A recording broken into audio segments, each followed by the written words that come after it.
L'extraordinaire chronique cinéma de Benjamin. Chères auditrices et auditeurs, Fabrice Caro, Clément, ce matin, la chronique cinéma de Benjamin Gomez numéro 380 vous passe le bonjour parce qu'elle peut pas être là.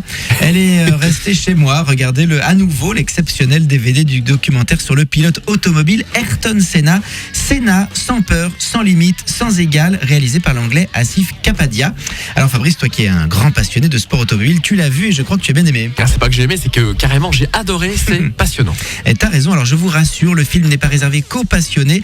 Le réalisateur dit il s'agissait d'épurer le documentaire pour que quelqu'un qui n'aime pas la F1 ou qui ne connaît pas Senna puisse comprendre le film, le personnage et se laisser émouvoir par son histoire. Et ça marche, puisqu'au fur et à mesure des archives, dont la plupart d'ailleurs sont inédites, on se rend compte, de toute la profondeur d'âme du pilote. Faut dire que le montage est digne d'une fiction, il apporte une intensité dramatique assez fascinante.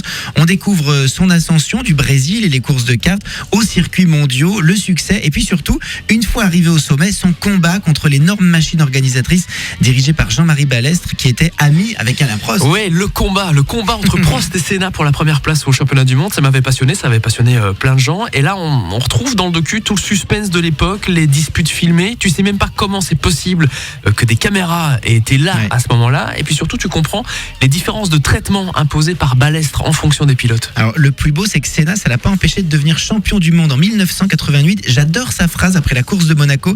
Il a déclaré qu'il ne conduisait plus son véhicule de manière consciente, qu'il était dans une autre dimension, comme dans un tunnel. J'avais dépassé la limite, mais je pouvais aller encore plus loin. Alors, un dernier mot sur les témoignages toujours proposés en voix off, sur les images d'archives, une belle manière d'apporter encore plus de force à l'ensemble. Ouais, bien sûr, le film se termine avec sa mort sur le circuit d'Imola. Et je crois qu'en parallèle, on revoit une interview de lui où il explique que ses meilleurs moments de compétition, c'était sans doute les courses de karts de sa jeunesse où seul le plaisir de piloter primait.